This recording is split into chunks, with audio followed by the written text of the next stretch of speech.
Maybe this happened to you this week. You reached for a cup, and it wasn't as full as you thought it was. And it jumped up out of your hand, almost into your face. You probably laughed. You probably called yourself clumsy. You weren't. Your arm did exactly what it was told to do. The problem was the order. Somewhere, a fraction of a second before your fingers even closed, something inside you decided how heavy that cup was going to be. And it was wrong. That's all that happened. And that little jolt you felt is one of the only times in your life you will ever catch your brain guessing. It guesses every second that you're awake. It's just normally right. 98 miles an hour. From the pitcher's hand to the plate is about 400 milliseconds, less than half a second. Here's the part nobody tells you. The light coming off that ball has to hit his eye, turn into a signal, travel, and get built into a picture he can actually see. That takes roughly 1/10 of a second. So by the time he sees the ball leave the hand, the ball is already 10 feet down the line. And to swing it all, his body has to start moving about 150 milliseconds before contact. Do the arithmetic, and there's a window in the middle of that pitch where he is swinging at nothing. At a ball he cannot see, in a place it has not reached. And he hits it. He isn't hitting the ball, he's hitting a prediction of the ball. The easy answer is that his reflexes are superhuman, so somebody tested that. They put professional hitters in a lab and measured their reaction time. Average. Ordinary. Some of them slower than you. He isn't fast, he's early. There is a gap between you and everything, about 1/10 of a second wide. You have never noticed it, not once in your entire life. Something is filling it. Do something for me. Try to tickle yourself. Go on. Ribs, your neck, the bottom of your foot. Nothing, not a flicker. And it has never worked. Not for you, not for anyone, not once. In the entire history of our species. Now, same fingers, same pressure, same ribs. Somebody else's hand. 2 identical events. And your body treats one of them like weather and the other one like an emergency. Here's the same thing standing up. An escalator that isn't running. Sign on it. Everybody can see it's broken. Now watch the legs. Every single person does this. Engineers do it. The people who repair escalators do it. You know it's stopped. Your legs are not remotely interested in what you know. Or this one, a staircase in the dark. You reach for one more step and the floor comes up early. That lurch in your stomach isn't fear, it's a correction. Your body had already sent the order for a step that was never there. In the late 90s, in a lab in London, some researchers built a very strange machine. A robot arm with a piece of foam on the end. You put your hand underneath it, palm up, and you drive the robot yourself with your other hand. Your movement, your hand, your palm, and it does nothing to you. Nothing at all. Then they changed one thing. They put a delay in the wire, 1/5 of a second, 200 milliseconds, less time than a blink. And the volunteers started laughing. Same hand, same palm, same pressure, same person. 200 milliseconds late and it became a stranger's. You have walked around on top of your own footsteps your entire life. You don't hear them. Now put somebody behind you. You heard that instantly. On an empty street at night, you would hear that before you'd finished being frightened. Same sound, same volume, same corridor. Here is what's happening, and it's this whole film in one sentence. Before you move, your brain sends the order out to your body, and it sends a copy of that order to itself. And it uses the copy to work out, in advance, exactly what that movement is going to feel like, and sound like, And then when the real thing arrives, it cancels it out. You are not hearing the world. You are hearing whatever is left over after your brain has subtracted everything it saw coming. You can't tickle yourself because you already know. Nothing you do to yourself will ever feel like something being done to you. A fifth of a second late and the subtraction misses. And what's left over is a stranger. There are people who can tickle themselves.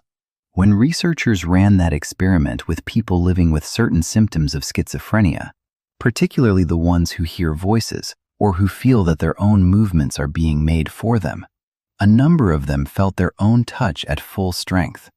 The subtraction didn't happen. Sit with what that means from the inside. Your hand moves and it does not feel like you moved it. You think a sentence and it doesn't arrive as a thought. It arrives as a voice. From over there, belonging to somebody else. Nothing is wrong with the hand. Nothing is wrong with the thought. The only thing missing is the prediction. And without it, you stop being the author of yourself. The feeling that you are the one doing things is not a fact about your body. It's a calculation, and it can fail. Here's something strange that almost everybody has noticed and nobody has ever explained to you. Look up at a clock with a second hand. The first second is too long. You catch the hand just sitting there, a beat longer than it should be, and then it goes back to normal. You've probably assumed the clock stuttered. It didn't. There is nothing wrong with the clock. Try this tonight. Bathroom mirror on your own. Look at your left eye. Now your right eye. Now back. Now go faster. You will never catch your eyes moving. Not once. Not ever. No matter how quickly you go. And your first thought is, they're just too fast to see. So bring somebody in. Stand them next to you. Have them watch. They can see it. Easily. Your eyes jumping back and forth like a bad edit. They can see it. You can't. You never have, and you never will. It isn't speed. It's censorship. Your eyes don't move smoothly. They jump. 3-4 times a second. All day. You've never felt one. And during each jump, your vision drops so far that you effectively stop seeing. Which is sensible. Otherwise, the world would smear sideways every time you looked at anything. So add it up. 3 or 4 times a second, every waking hour, for your whole life. The estimates vary. But they land somewhere between half an hour and an hour. Every day of your life, you go blind for about the length of a lunch break, in pieces, and you have never once seen a flicker. Because the gaps do not get shown to you, they get filled with whatever your brain assumed was there, and then stamped with the wrong time, which is your clock. The second hand was already sitting where you found it. Your brain backdated the picture to cover the jump and paid for it with an extra beat. You are not watching the world, you are watching the edit. And you made the cuts yourself without ever being told. Nobody has ever seen the world. We have all been watching the edit. Every day you bet your life on this. A road, a car coming. You step out. You did not step into where the car is. You stepped into where the car will not be. And remember what your eyes are handing you. A picture that's already 1/10 of a second old. If you were working from that picture, you'd be stepping into the past. You never do. Because what you saw wasn't the car, it was the forecast. He had been blind since he was a baby. And then, decades later, the surgery. And it works perfectly. The eye is flawless. Light goes in, the signal goes up, everything the textbooks say should happen, happens. He opens his eyes, and he cannot see. There's a blur of color and edges and movement, and none of it means anything. Faces are noise. He can't tell his doctor from a stranger until they speak. A staircase is a flat pattern of stripes on a wall until his hand finds the edge of it. He'll cross a room in the dark by touch because it's faster. And people who go through this describe it the same way. again and again. Not wonder. Exhaustion. Some of them, eventually, stop using their eyes at all. They go back. Sight is not something the eye hands you. It is something you built.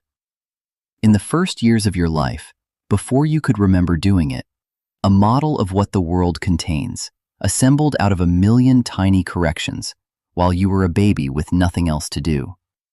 He got the camera back. Nobody could give him the model. The eyes were never the problem. Listen, you didn't hear that. Not consciously. It's been under everything for the last 2 minutes. Now, that silence is enormous. Something that was never in your awareness just left it. Loudly. You never heard the refrigerator. You heard it stop. Which raises a question worth 17 minutes of your attention. If your brain is deleting everything it expected, what is it actually receiving? Follow the wiring.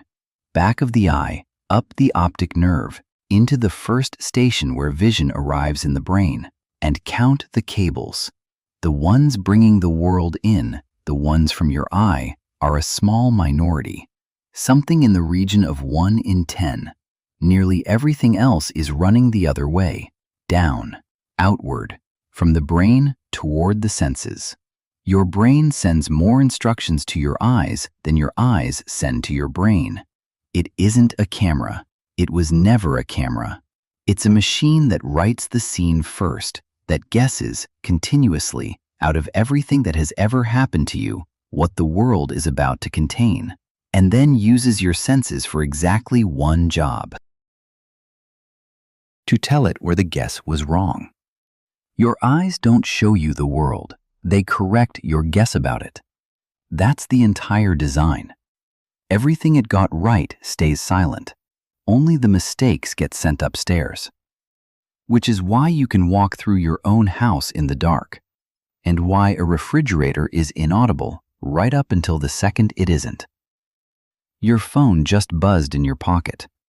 Your phone is on a table in the other room. Everybody has done this. Everybody reaches. Everybody finds nothing. That was not a nerve misfiring. That was a prediction so confident it went ahead and manufactured the sensation. Or this one. You moved out 2 years ago, and your hand still goes to the wall in exactly the right place, in the new flat, in the wrong spot. Your hand isn't confused. Your hand is still living in your old apartment. Play someone a boring sound. Beep, beep, beep. Same note hundreds of times. They stop noticing, obviously. Then slip in one that's wrong. And about 200 milliseconds later, something in the brain flinches. Not a decision, not attention. Far too fast for either. It's the sound of a prediction being contradicted. Here's what's strange about it. It happens while you're asleep. It happens under anesthetic. And it happens in people in comas. People who cannot move, cannot speak, cannot open their eyes, and give no other sign at all that anyone is home. It's one of the better indicators doctors have of who is going to wake up. Somewhere in a room where nothing has moved for weeks, something is still expecting the world to go a certain way, and still noticing when it doesn't. The last thing to switch off isn't awareness. It's expectation. If all of that is true, if the whole machine exists to make the world predictable, then the perfect life is this: total accuracy. So why does it look like a punishment? First bite of something extraordinary. You know the face. Now the fourth bite. Same plate, same food, same salt, same everything 30 seconds later. And it's gone. Nobody has ever told you where it goes. A monkey, a tube of juice, and a wire fine enough to listen to one single cell. The cell is a dopamine neuron. Dopamine, the one everybody's heard of, the pleasure chemical, squirt of juice. The cell fires, hard, confirmed, Now do it 400 more times with a light that comes on first. And watch the cell. It stops firing at the juice. Completely. The monkey still wants the juice, still drinks it, still enjoys it by every measure they can take. And the pleasure chemical does nothing at all. It's moved. It fires at the light now. Then they did the cruel one. Light comes on. Monkey waits. No juice. And at the exact moment the juice should have arrived, the cell drops below flat. Below its own resting rate. A hole in the signal, precisely the size of the thing that didn't happen.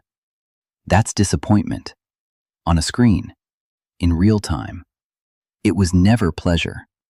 It's the gap between what you expected and what showed up, which is the fourth bite. And it's a thumb pulling a screen down to refresh it 20 times an hour. Nobody is addicted to what's on the screen. They're addicted to not knowing yet. Which brings us to the strangest thing human beings do. We build machines out of this, deliberately, and we call it music. Every song you have ever loved is a promise, kept slightly late. 4 bars where you can feel exactly where it's going, and then it doesn't go there. Not yet. It holds. 1 beat longer than is comfortable, and lands. Musicians have a whole vocabulary for it. Suspension, anticipation, resolution. It's all the same trick. Set the prediction, break it by a hair, pay it off. And here's the finding that should genuinely unsettle you. When researchers scanned people listening to the music that gives them chills, the real thing, goosebumps, back of the neck, the dopamine was arriving before the moment. Not at the peak, ahead of it, and in a different part of the brain entirely from the part that lights up when the peak finally comes. The chemistry gets there before the music does. You are not moved by the note. You're moved by knowing it's coming. Which explains something sad that has happened to everybody. Somewhere on your phone is a song you used to love. Not liked, loved. Played it into the ground. Knew where every breath was, and now you put it on and nothing happens. You didn't get bored of it, you solved it. There's no gap left in it, nothing it can do that you don't already have. And then there's the other kind, the one from when you were 15, 16, 17. That one still works, every time. 30 years later, first 2 seconds, and something opens in your chest. Because it isn't attached to the song. It's attached to a version of you that stopped updating. Boredom is a finished prediction. Wonder is an unfinished one. And everything you have ever found beautiful was something you hadn't finished predicting yet. Picture a waiting room, old magazines, terrible chairs, and you in real pain, the kind you've been carrying for hours. The door opens. The doctor comes in. And before a word, before an examination, before anything at all, it eases. Everybody has felt this, and everybody assumes they imagined it. They didn't. Give somebody a pill with nothing in it, tell them it's a strong painkiller, and a good number of them will feel real relief. Everybody knows that part. It's the punchline of 100 jokes about how it's all in your head. Here's the part that isn't a joke. When they looked at what was physically happening, the brain was releasing its own opioids, the body's own painkillers, out of the body's own supply. So they tested it properly. They gave people a drug that blocks that system, the same drug paramedics carry for an overdose, and then they gave them the placebo. And the relief vanished. The pill was empty. The relief was chemically real. An expectation walked into a body and opened a pharmacy. His arm was gone, years gone, and the hand that wasn't there was clenched. That's the thing people don't know about a phantom limb. It isn't a ghost of a feeling. It's a hand, in a fist, with the fingernails cutting into a palm that does not exist. for years. And you cannot open it because there is nothing to open. Nothing worked. There was nothing for the drugs to reach. And then a doctor handed him a mirror in a cardboard box. That's all it was. A box, open at the top, with a mirror standing up the middle. Put the good hand in, look down at the reflection, and it's sitting exactly where the missing one should be. And he was told, now open both hands. And he watched it open. And the hand that does not exist let go. Nothing touched him. Nothing entered his bloodstream. Nothing was repaired. He was shown a picture that finally matched what his brain had been predicting and could never confirm. He didn't take a drug. He was shown a picture. And the pain believed it. It doesn't work for everyone. It doesn't work every time. But when it works, it tells you something about pain that nothing else does. Pain is not a message from the body. It's a verdict about the body. And a verdict can be wrong. Lighter one.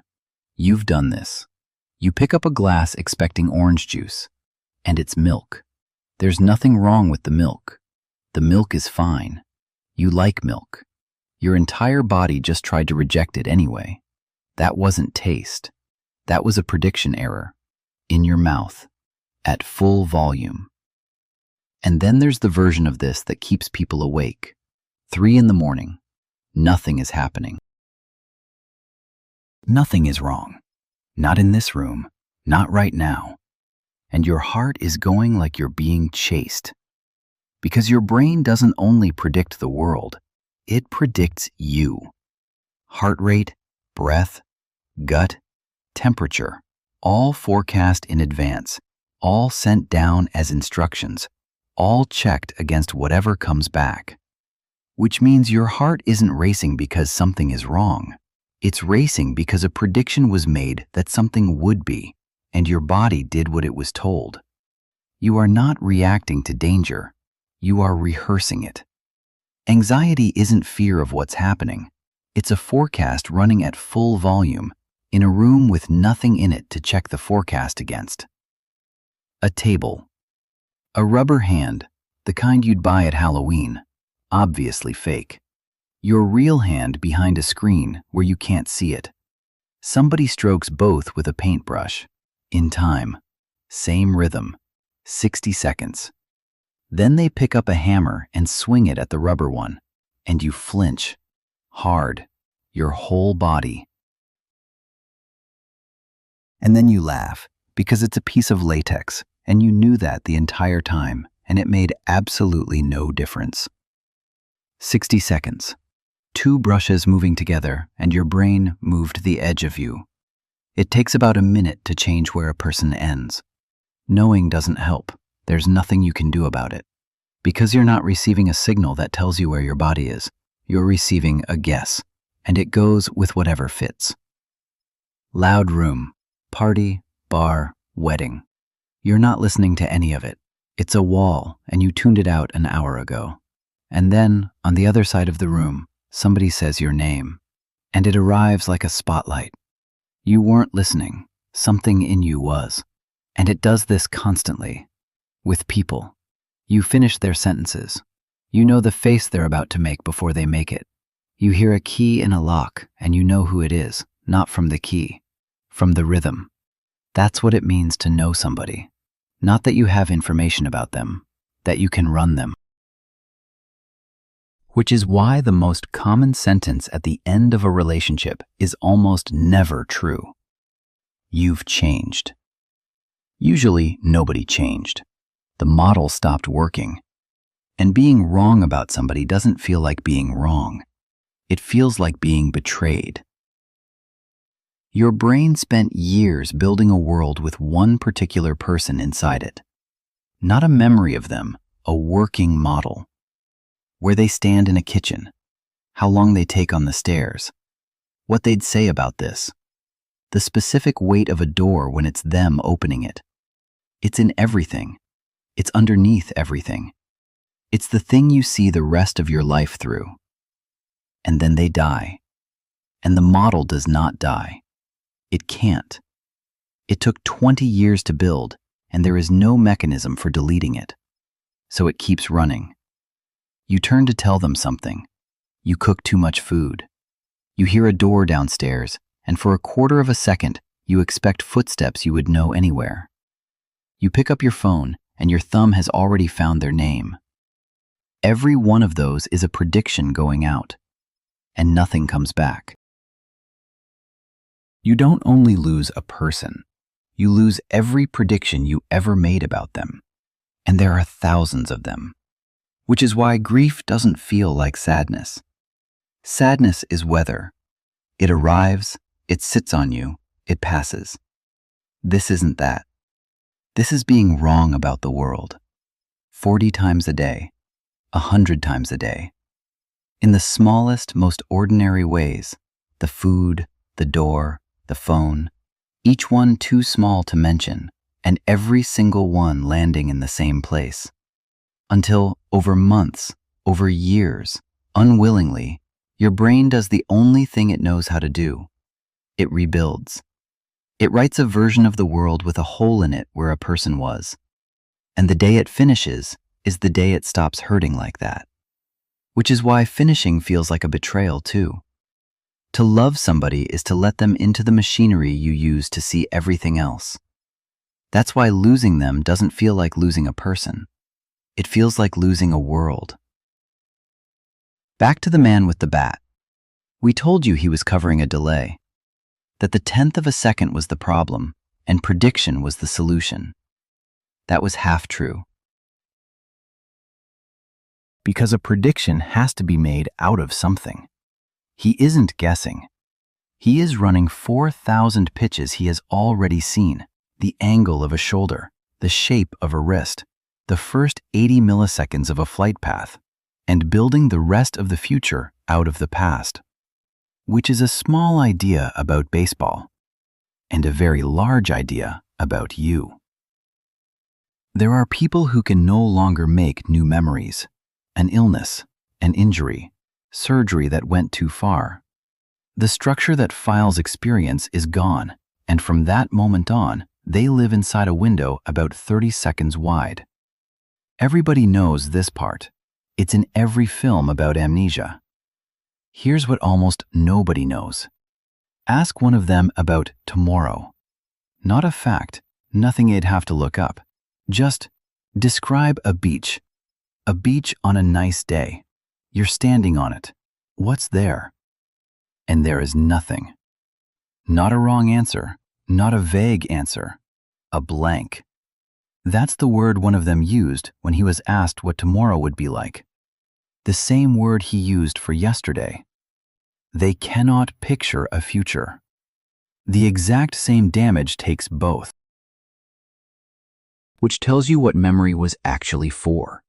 It was never a record. Nobody needs a record. It's material. You keep what happened because it is the only thing you have to build what hasn't happened yet. Lose your past, and you don't just lose yesterday. You lose tomorrow. Your past isn't behind you. Your past is what tomorrow is made out of. One last thing. A rat at a junction in a maze, and it stops. Just for a moment, right at the fork. Anyone who works with these animals has seen it. The little pause. The head going one way, then the other. Inside its head are cells that fire when it's in a particular place. A map, essentially. And while the animal is standing completely still, the map runs. Down the left corridor. In order. In sequence. A path it has not walked. Then back. And down the right. It isn't weighing anything up. It's going there first and seeing what it's like. Nothing waits. Nothing that survived ever could.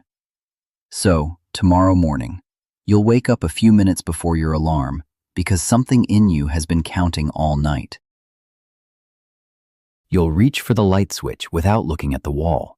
You'll pick up the kettle and know its weight before you've taken it. You'll go down the stairs without watching your feet, and your legs will know how many there are. Somebody will start a sentence, and you'll already have the end of it in your mouth. You'll hear footsteps in a hallway and know exactly who they belong to.